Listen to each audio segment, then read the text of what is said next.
So it is 12:09 and I finally made it to Nankin Mills. I was recording on my way here for everyone, so they could see how to drive a manual, that type of stuff. And it's uploading right here. So I gotta leave that. And that phone started getting choppy. That phone's shit. It's also that phone doesn't, for some reason, when you upload shit, it doesn't want to upload it, or the phone, it's just a shitty phone, period. This phone, I've only had problems with it here and there. And I was actually using this phone last time I was actually recording with this. So, which I'm not going to bring the Nimball in there. It's just a small museum. Oh my god, this is annoying me. I want to bring the Nimball, but I don't have much time, and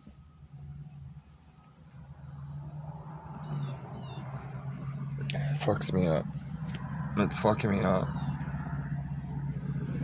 I was rubbing her like this while I was driving when the phone cut off. The video card, so I cut it off because it's getting all choppy. I apologize for that, but gotta work with what you got, right?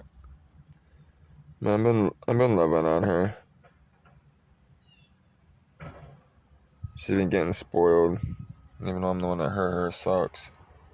I feel ashamed that I sat on her, dude. It's terrible. And all I had to do is look one more time, you know what I mean? Seeing her. I see her leg, it hurts her. She just meow, meow. I'm sorry, baby. I'm sorry, baby. I love you.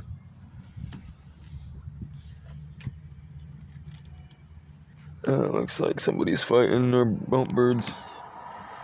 Birds in the road. I've seen a lot of people fight over here, man. Like girlfriends and men fighting, and the girls walking down, men yelling at the girl, get in the car, that type of shit. A lot of couples come down here. So I am here. There was a bunch of geese here. They're over there now. They were just right here. But we're gonna go in. Hopefully it's open to the public. It usually is. So this area used to be owned by Henry Ford, supposedly. And they actually used to use it as a private road. And the ship materials, that type of stuff. Tires, all that stuff. From all the mills that are down here, Thomas Edison, was down here. And the light bulb was invented around here, So it says, welcome to Nankin Mills Museum and Interpretive Center. I'm going to go read the plaques over here. And this is also, if you go down and scroll through my YouTube, about 4 months ago when I first started the YouTube channel, when I had my bike before I gave it to a bum, because it was falling apart. That's stupid. Y'all, you can watch the videos. There's some bike trails down here, some serious biking going on. You can do some really good shit down here. So I was already down here, so we're gonna do it again. I wasted a whole hour already recording, but here we go. So it says Nankin Mills, the power of water. It says Henry Ford wasn't the first to come here. Early Native Americans gathered along the Rouge River for hunting and fishing. European settlers valued Rouge River water. Rouge River water power, and the building you see here today was built as a gristmill in the mid-1800s. It says Henry Ford visited Nankin Mills as a child with his father to grind family grain. His fascination with water power led him to later purchase the mill to produce screws and dies for one of his village industries. Today, Nankin Mills houses the Wayne County Parks offices and interpretive center. It says, along a landmark on Ann Arbor Trail, Henry Ford purchased the Nankin Gristmill in 1918 and initially renovated it for a screw production. It says photo courtesy of Wayne County Parks. Let's see. It says this picture, it's so faded, It says, in the 1930s, the bucolic farm setting of Nankin Mills made for a pleasant workplace. Photo from the collection of the Henry Ford. In 1937, Ford retooled Nankin from screw manufacturing to dies, stencil, and engraving operations, employing over 50 men.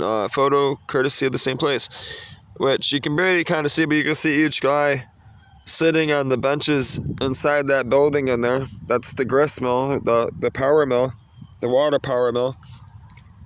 Naked Mills was the source of dyes for Ford employee identification badges around the world.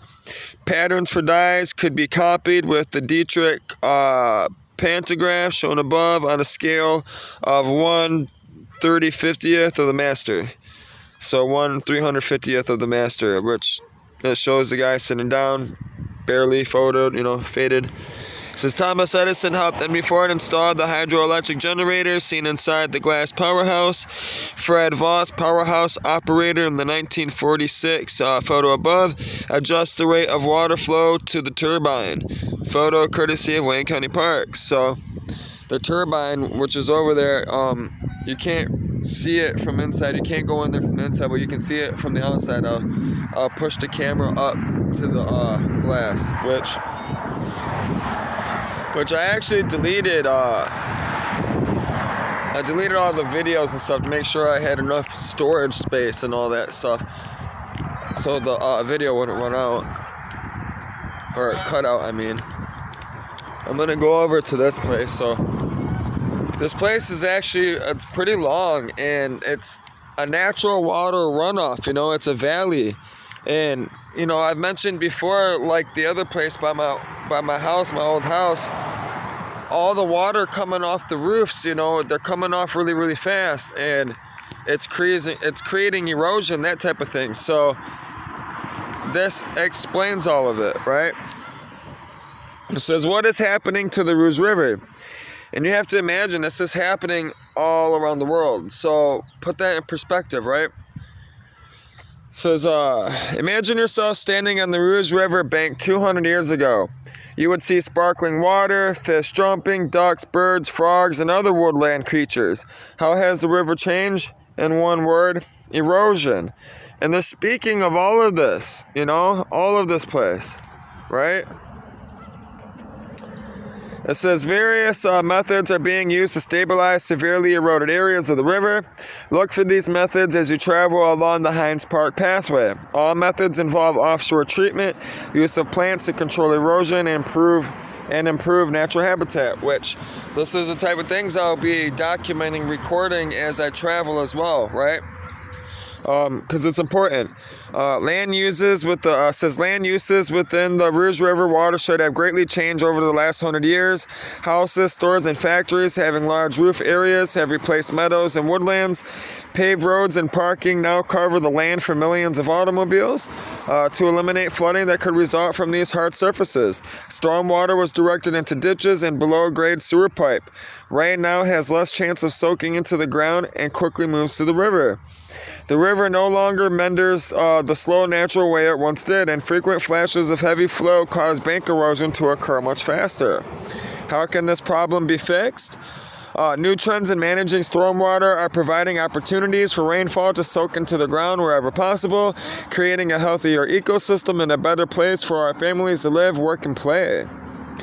It says, how can you help to renew this natural resource? Says there's a picture. It says redirect runoff from downspouts to planting areas where water can seep into the ground naturally. This can reduce the amount of water runoff in the sewer system and ultimately the river. Second, it says establish rain gardens on low areas of your property to soak up runoff from your roof, driveway, and lawn.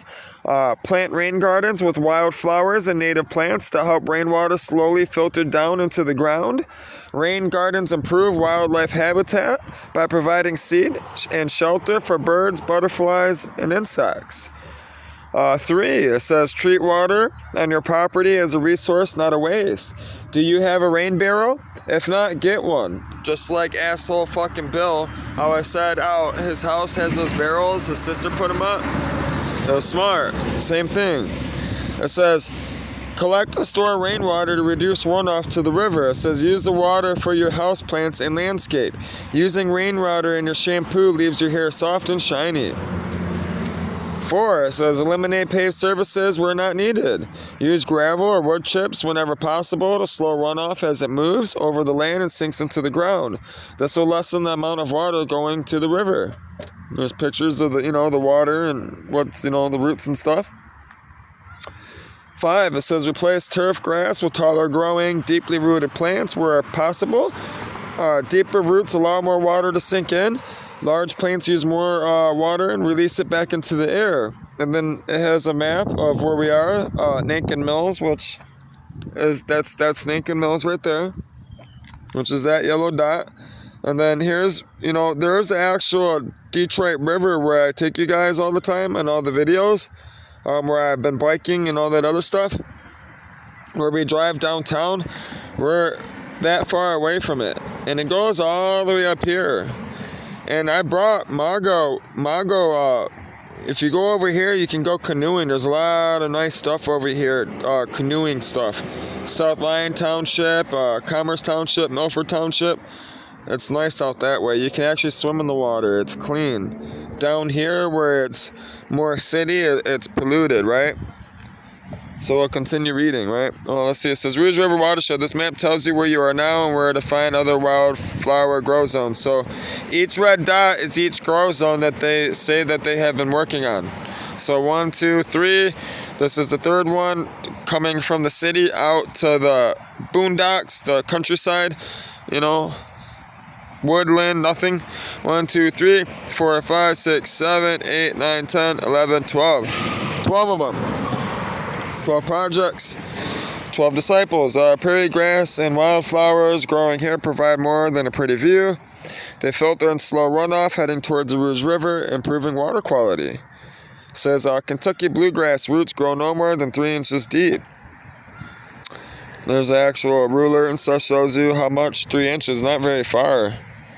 It says native wildflowers and grasses are tough plants, working to help hold the soil and slow water flowing downhill.